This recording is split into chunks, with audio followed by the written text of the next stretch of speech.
बिहार के समस्तीपुर जिले के मुफस्सिल थाना क्षेत्र के वार्ड नंबर 46 में मनोज झा अपने दो बेटों के साथ रहते हैं। जो उनके दोनों बेटे हैं वो अपने अलग अलग घर में रहते हैं और मनोज झा अपने बेटे सोनू के साथ रहते हैं। सोनू जिस घर में रहता है तो पीछे वाले पोर्शन में सोनू अपने परिवार के साथ रहता है, वहीं बाहर एक कमरा बना हुआ है, वहाँ पर मनोज झा रहते हैं। 26 जुलाई 2025 दिन शनिवार को सुमन की पत्नी होती है वो जोर जोर से चिल्लाने लगती है और उस समय हुआ था वही 6 बजे के आसपास का। मनोज जब बाहर वाले कमरे में सो रहे थे और जैसे वो अपनी बहू की आवाज़ को सुनते हैं वो तुरंत दौड़ करके अंदर के कमरे पहुंचते हैं और वहां पर देखते हैं कि जो उनका बेटा है वो बिल्कुल अर्धनंग हालत में, यानी कि वो केवल अंडर गारमेंट्स पहने हुए था, बेड से नीचे पड़ा हुआ था और उसकी पत्नी जोर जोर से चिल्ला रही थी कि इसको करंट लग गया है, करंट लग गया है। जब मनोज झा कमरे के अंदर पहुंचते हैं और कमरे की कंडीशन को देखते हैं तो उनको इस बात का शक हो जाता है कि उनके बेटे की जो मौत है वो करंट लगने की वजह से नहीं हुई है, क्योंकि कमरे की दीवारों में खून के छींटे पड़े हुए थे और साथ ही साथ जिस बेड में उनका बेटा सोनू लेटा हुआ था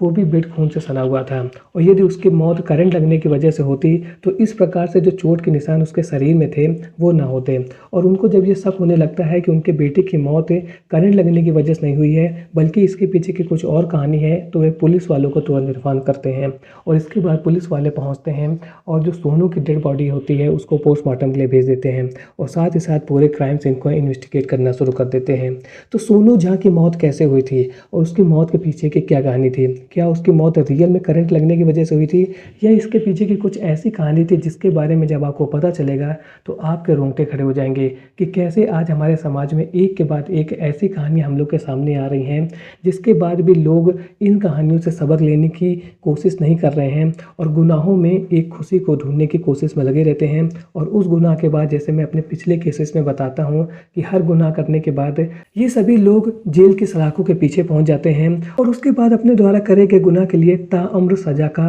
इंतजार करते रहते हैं। तो आज का वीडियो होने वाला है बहुत इंटरेस्टिंग। जब आपको इस कहानी के पीछे की पूरी सच्चाई पता चलेगी तो आपके रोंगटे खड़े हो जाएंगे। तो चलिए वीडियो को शुरू करते हैं विस्तार से, लेकिन इससे पहले आप वीडियो को लाइक और चैनल को सब्सक्राइब जरूर करें, क्योंकि ऐसी इंटरेस्टिंग और रियल कहानियां विद लेसन्स के साथ मैं आप लोगों के लिए हर रोज लेकर के आता हूं। तो चलिए वीडियो को शुरू करते हैं विस्तार से। मनोज झा के बेटे सोनू की डेड बॉडी पोस्टमार्टम के लिए भेजने के बाद पुलिस वाले सबसे पहले मनोज झा से पूछताछ करते हैं और उनसे पूछते हैं कि आपको किसी के ऊपर शक है। तो सबसे पहले मनोज झा जो शक होता है वो अपनी बहू यानी कि सुमन के ऊपर ही लगाते हैं और पुलिस वालों को ये बताते हैं कि मुझे अपनी बहू सुमन के ऊपर शक है, क्योंकि इसका हमारे घर में एक ट्यूशन टीचर आता था हरिओम, उसके साथ कुछ अनैतिक संबंध थे, अवैध संबंध थे और जिसके बारे में मेरे बेटे को पता था, यानी कि उनका जो बेटा सोनू था उसको इस बात का पता था कि उसकी जो पत्नी है सुमन, उसके घर में ही जो ट्यूशन पढ़ाने वाला टीचर आता है हरिओम, उसके साथ अवैध संबंध है। और इसी बात को सोनू ने अपने पिता को ही बताया था और जब ये सब बातें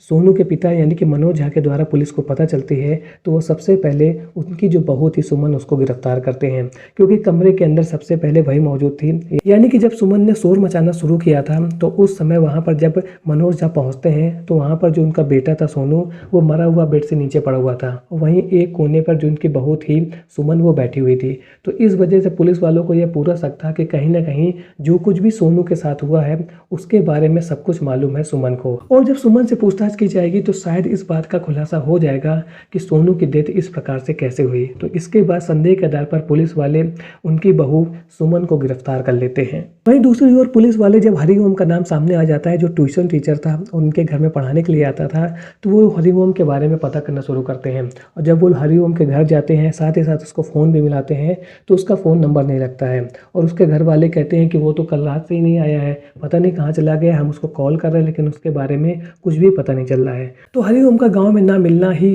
पुलिस वालों को उसके ऊपर शक करने का सबसे बड़ा कारण था और इसी वजह से पुलिस वालों को भी ये लग गया था कि जो सोनू की मौत हुई है उसके पीछे उसकी पत्नी सुमन और उसका जो प्रेमी है यानी कि हरिओम है, जिसको प्रेमी बता रहे हैं उसके परिवार वाले, उसका हाथ हो सकता है। इसके बाद पुलिस वाले सुमन को थाने ले आते हैं और उससे पूछताछ करना शुरू करते हैं। शुरू में तो सुमन यही कहती है कि जो उसका पति है उसको करंट लगने से मौत हुई है, वो देर रात घर के अंदर आया था और इसके बाद कूलर को कनेक्ट करने की कोशिश कर रहा था और इसी बीच में उसको करंट लग गया जिससे उसकी मौत हो गई। तो पुलिस वालों ने यह पूछा कि जब उसको करंट लगा था तो तुम क्या कर रही थी और तुमने उसको बचाया क्यों नहीं, क्योंकि करंट लगने से आदमी तुरंत तो मर नहीं जाता है, वो पहले तड़पता है और यदि तुम उसको बचाते तो 100% वो बच जाता है, लेकिन तुमने क्या किया जब उसको करंट लगा था। तो पुलिस वालों के इस क्वेश्चन का कुछ सही तरीके से जवाब सुमन नहीं दे पा रही थी और इस वजह से पुलिस वालों को लगातार उसके ऊपर शक हो रहा था। जब पुलिस वाले उसके ऊपर लगातार दबाव बनाते हैं और उससे यह पूछते रहते हैं कि तुम अब सच्चाई बता दो कि उस दिन कमरे के अंदर क्या हुआ था, यानी कि शुक्रवार की रात 25 जुलाई को उस कमरे के अंदर क्या हुआ था जिसकी वजह से सोनू की मौत हो गई है। तो जब लगातार पुलिस वाले उसके ऊपर दबाव बनाते हैं तो बहुत देर तक सुमन पुलिस वालों के सामने टिक नहीं पाती है और इसके बाद उस सच्चाई को पुलिस वालों के सामने रख देती है जिसको सभी लोग सुनना चाहते थे। सुमन पुलिस वालों को बताती है कि उसकी 2017 में सोनू से शादी हुई थी। शुरू में तो सब कुछ ठीक चल रहा था, लेकिन धीरे धीरे सोनू क्या था, शराब का आदी हो जाता है और वो इतनी ज़्यादा शराब पीने लगा था कि अब उसको अब ना तो अपने परिवार वालों की चिंता थी, ना ही हमारे बच्चों की चिंता थी। हम दोनों के 2 बच्चे हैं और वो बच्चों को लेकर के किसी भी तरीके की कोई भी केयर नहीं रखता था, केवल वो शराब पीता था और ई रिक्शा चलाता था। और इस वजह से सुमन और सोनू के बीच में लगातार लड़ाई होती रहती थी और जब ये लड़ाई झगड़े ज़्यादा हो जाते थे तो सुमन अपने मायके चले जाते थे और फिर सोनू अपने पिता के साथ उसके मायके जाता था। वहाँ पर बहुत बार पंचायत भी हुई है और पंचायत होने के बाद में परेशान होकर के सुमन एक बार फिर से अपने घर वापस आ जाती थी और उसके अपने घर वापस आने का जो सिलसिला है बहुत बार हो चुका था। लेकिन सोनू अपने शराब पीने की आदत को छोड़ नहीं रहा था। उसका शराब पीने की वजह से लगातार अपनी पत्नी सुमन से लड़ाई झगड़ा होता रहता था, लेकिन उसको इस बात का बिल्कुल भी अंदाज़ा नहीं हो रहा था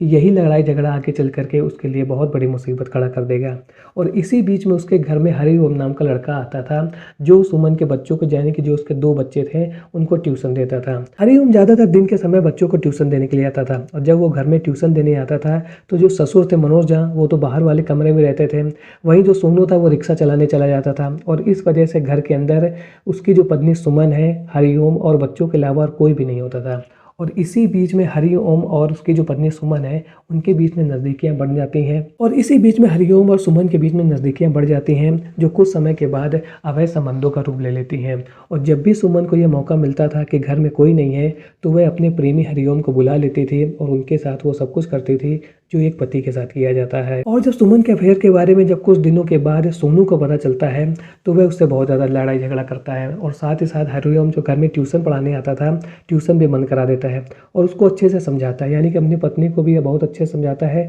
साथ ही साथ हरिओम को भी समझाता है कि तुम गाँव के हो, यदि तुम ये सब आगे करोगे तो मैं तुम्हारी पुलिस थाने में कंप्लेन कर दूंगा। लेकिन वो जब अपनी पत्नी को एक बार पकड़ लेता है रंगे हाथों तो वह इसकी कंप्लेन पुलिस वालों से नहीं करता है, केवल समझाता है, क्योंकि यदि वो पुलिस वालों के साथ जाता है तो गांव का मामला था, इस वजह से उनकी बेइज्जती होती। और बेइज्जती से बचने के लिए वो अपनी पत्नी की जो पहली बार गलती थी, यानी कि जब उसने पहली बार अपनी पत्नी को रंगे हाथ हरिओम के साथ पकड़ा था तो उस वक्त तो उसने उसको केवल समझाया था, लेकिन पुलिस थाने में जाकर के कंप्लेन नहीं की थी। और उसकी पत्नी लगा तो उससे यही कहती थी कि ठीक है, अब मैं अपने जो भी रिलेशन है हरिओम के साथ उनको तोड़ दूंगी और इस प्रकार का दिलासा वो अपने पति सोनू को दिलाती थी। लेकिन कहीं ना कहीं उसने जो रिलेशन हरिओम के साथ बना रखे थे उनको उसने पीठ पीछे जारी रखा था और ये जो रिलेशन थे वो सोनू की कमी की वजह से थे, क्योंकि सोनू शराब का आदी था और शराब का आदी होने की वजह से वो ना तो अपनी पत्नी के ऊपर ध्यान देता था, ना ही बच्चों का ध्यान रखता था और जिस वजह से उसकी पत्नी लगातार हरिओम के साथ संपर्क में थी और अपनी ज़रूरतों को पूरा कर रही थी। कुछ दिन पहले सुमन ने अपने दोनों बच्चों को अपने नानी के घर भेज दिया था, यानी कि अपने मायके में भेज दिया था और इस वक्त घर में उसके कोई भी नहीं रहता था। ससुर तो उसके बाहर ही रहते थे और जो उसका पति था सोनू, एक तो वो शराब का आदी था और दूसरा वो ई रिक्शा चलाने के लिए घर से बाहर चला जाता था दिन के समय और इसका फ़ायदा सुमन उठाती थी। और वो जब अपने आप को घर में अकेला पाती थी, उसको जब भी ज़रूरत होती थी वो अपने प्रेमी हरिओम को बुला लेती थी और इसके बाद उसके साथ सब कुछ करती थी, मज़े लेती थी। और ये सब बातें सोनू के पीठ पीछे हो रही थी, यानी कि उसको ये तो मालूम था कि रिलेशन है, लेकिन उसके मना करने के बाद भी ये रिलेशन आगे चल रहा है, इस बात का उसको बिल्कुल भी अंदाज़ा नहीं था, क्योंकि वो नशे का आदी था, ज़्यादातर तो नशे में रहता था। और इसी बीच में दिन आता है 25 जुलाई 2025 का, रात के लगभग 1:30 बजे सोनू ई रिक्शा चला करके अपने घर आता है और वो घर आने के बाद में अपने घर के पास पहुँचता है और इसके बाद जो ग्रिल लगी होती है, चैनल जिसको बोलते हैं, उसको खोलता है। लेकिन अंदर जो सुमन थी अपने प्रेमी हरिओम के साथ, उसको इस बात का बिल्कुल अंदाज़ा ही नहीं था और ये उस बात को समझ ही नहीं पाई कि उसका पति आ चुका है। और दोनों कमरे के अंदर, यानी कि हरिओम और सुमन आपत्तिजनक स्थिति में थे और शारीरिक संबंध बना रहे थे। और इसी बीच में अचानक जो उसका पति था सोनू, वो घर के अंदर पहुंच जाता है। वो जैसे ही घर के अंदर पहुंचता है वो ये सब देखता है और वो तुरंत हरिओम के ऊपर अटैक कर देता है। लेकिन सोनू नशे में था और नशे में होने की वजह से वो बिल्कुल ही होश में नहीं था और होश में ना रहने की वजह से उसने पहली बार हरिओम को मारने की तो कोशिश की थी, लेकिन हरिओम बिल्कुल होश में था और वह पास में रखी हुई एक केतली को उठाता है और जोर का वार कर देता है सोनू सोनू के सर पर। जैसे ही सोनू के सर पर वार होता है वो बेहोश आ जाता है और गिर जाता है और इसके बाद जो उसकी पत्नी होती है सुमन अपने प्रेमी हरिओम के साथ मिल करके लाठी डंडों से उसकी खूब पिटाई करते हैं और पिटाई करने की वजह से जब सोनू की मौत हो जाती है, इनको लगता है कि अब सोनू मर चुका है, तो वो उसको करंट छुआ करके चेक करते हैं कि कहीं वो जिंदा तो नहीं है और इसके बाद हरिओम वहाँ से फरार हो जाता है और अब उसकी बीवी कमरे के अंदर बैठ करके सुबह होने का इंतजार कर रही थी और उसने एक मनगढ़ंत कहानी बना रखी थी कि सोनू की करंट लगने से मौत हो चुकी है। जैसे ही सुबह 6 बजे का समय होता है वो शोर मचाना शुरू कर देती है अपने प्लान के तहत कि करंट लग गया, करंट लग गया। इस आवाज़ को सुन करके जो उनके ससुर बाहर सो रहे थे मनोज झा,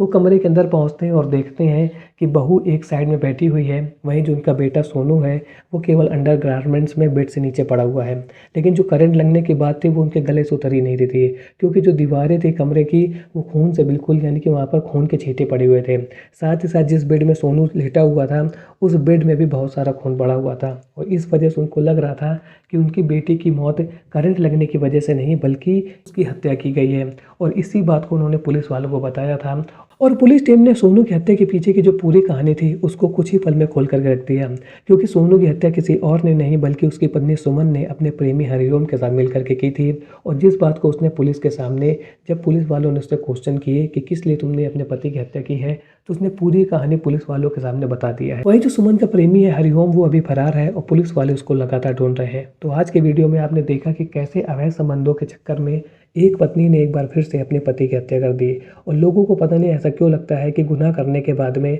उनको पता नहीं कहाँ जन्नत का सुख मिल जाएगा, जबकि गुनाह करने के बाद में उनको गुनाह की सज़ा के लिए सलाखों के पीछे जाना पड़ेगा और हो सकता है कि ताउम्र सलाखों के पीछे रहना पड़े और उस सज़ा को काटना पड़े जिसके लिए गुनाह को किया गया था और उस गुनाह में एक छुपी हुई खुशी को ढूंढने की कोशिश की जा रही थी। इसलिए आप लोगों से मेरी यही रिक्वेस्ट है कि किसी भी गलत काम को करने से पहले 100 बार जरूर सोच लें। यदि आपको ऐसा लग रहा है कि इस काम को करने के बाद में आपकी पूरी लाइफ बर्बाद हो सकती है तो प्लीज़ ऐसे काम को मत कीजिए क्योंकि आपकी लाइफ ही बर्बाद नहीं होती है बल्कि आपसे जुड़े हुए सभी लोगों की ज़िंदगी बर्बाद हो जाती है। सुमन के जो 2 बच्चे हैं वो छोटे हैं और उनका सहारा केवल सुमन और उसका पति सोनू था, यानी कि उसके माँ बाप ही उसके बच्चों के सहारे थे और जो अब अनाथ हो चुके हैं। सोनू तो अब दुनिया में रहा नहीं है, वही सुमन को अपने कर्मों की सजा के लिए जेल जाना पड़ेगा। इसलिए आप लोगों से यही रिक्वेस्ट है कि कोई भी काम करने से पहले 100 बार जरूर सोचें और उसके बाद ही कुछ करने की कोशिश करें। आज का वीडियो आपको कैसा लगा कमेंट सेक्शन में जरूर बताएं। मिलता हूँ ऐसे एक और नए इंटरेस्टिंग वीडियो में, तब तक के लिए थैंक्स फॉर वॉचिंग।